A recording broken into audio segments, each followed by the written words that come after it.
El crecimiento acelerado. El crecimiento acelerado es el modelo económico que se estableció durante el sexenio de José López Portillo, quien fuera presidente de México de 1976 a 1982.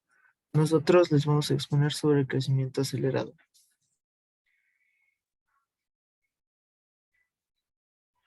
El modelo de crecimiento económico acelerado fue el modelo económico que se llevó a cabo en México durante el sexenio de 1976 hasta 1982 del gobierno del presidente José López Portillo. Una de sus características es que de este modelo consistía en brindar un mínimo de satisfacción a los trabajadores, pero sin perturbar los intereses financieros de las compañías. Otra característica es que este modelo se basaba principalmente en generar ingresos mediante la venta de petróleo, pero sus características principales fueron el crecimiento económico y la acumulación del capital.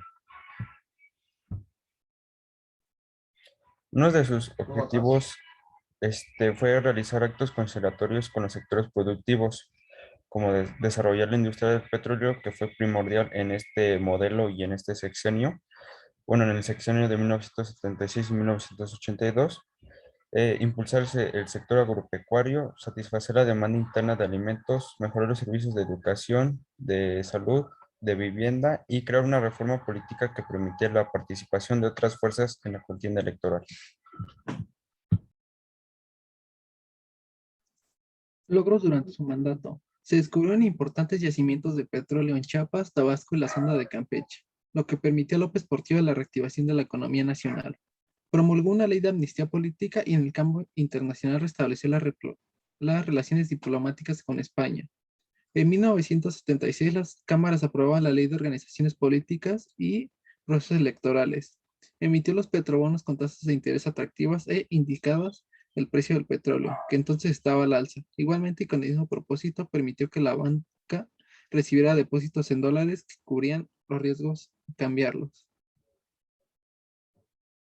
Convocó una importante reunión norte-sur y propuso en la Organización de las Naciones Unidas un Plan Mundial de Recursos Energéticos. Internamente produjo importantes cambios en la Cámara de Diputados, al incrementar el número de miembros a 400, teniendo en cuenta que al menos 100 de ellos deberían ser miembros de partidos de la oposición, logrando con ello que las demandas de otros partidos más pequeños pudieran ser oídas. Fracasos durante su mandato. Crisis de legitimidad. El gobierno de López Portillo perdió el apoyo y la lealtad de la iniciativa privada mexicana, mientras las clases medias y bajas sufrían por el aumento de precios que al final llevó a que el Estado mexicano tuviera que nacionalizar la banca y controlar el tipo de cambio. Crisis económica. El excesivo gasto público más la caída de los precios de petróleo dejaron a México sin recursos, no solo para mantener su ritmo de crecimiento, sino hasta para atender las necesidades básicas de su población. Crisis administrativa. El gobierno de López Portillo no tenía la capacidad para impedir que la economía se viniera abajo, además de que la corrupción estaba absorbiendo una parte importante de esos recursos.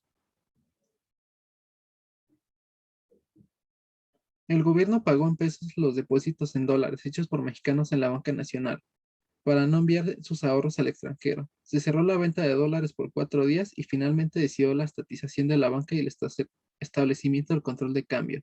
El Banco de México fue convertido en un organismo público descentralizado y la devaluación de la moneda.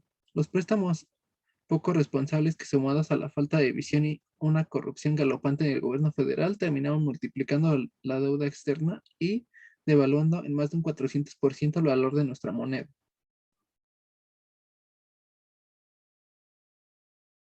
Variables económicas. Las variables económicas de este modelo fue principalmente, como ya habíamos mencionado, fue que el modelo se basó, la economía de este modelo se basó principalmente en los ingresos petroleros. Esto gracias a los yacimientos que se descubrieron en Tabasco y en Chiapas. Como consecuencia del aumento de la exportación del crudo, los ingresos petroleros no previstos, que rebasan los 100,000 millones de dólares durante este sexenio, llegan a cubrir una tercera parte del presupuesto de egresos de la Federación. Lo que le permite que el gasto en educación sea mayor, permitiendo que por primera vez en la historia de México se cubra totalmente la demanda de educación primaria. López Portillo logró promover la economía nacional, así se obtuvo altas tasas de crecimiento económico, se recuperaron salarios y el índice de empleo se redució de 8.1% al 4.5%, con la creación de 4.2 millones de nuevos puestos de trabajo. Y además dirigió este dinero también al sector público, invirtiendo en infraestructura y, como ya se había mencionado, en educación. Desafortunadamente, la sobreoferta de los países productores y el ahorro de energía de los países consumidores provocan a partir de junio de 1981 el desplome de los precios del petróleo, que arrastró en su caída a la economía nacional petrolizada. Además, el peso sufrió una fuerte devaluación respecto al dólar, se disparó la inflación y se nacionalizó la banca privatizada por quienes le sucedieron. Multiplicó su deuda externa, pasó de 21.000 millones de dólares en 1977 a 76.000 millones de dólares en 1982 y llegó a devaluar la moneda en un 278%. Esto es todo por nuestra parte. Gracias por su atención.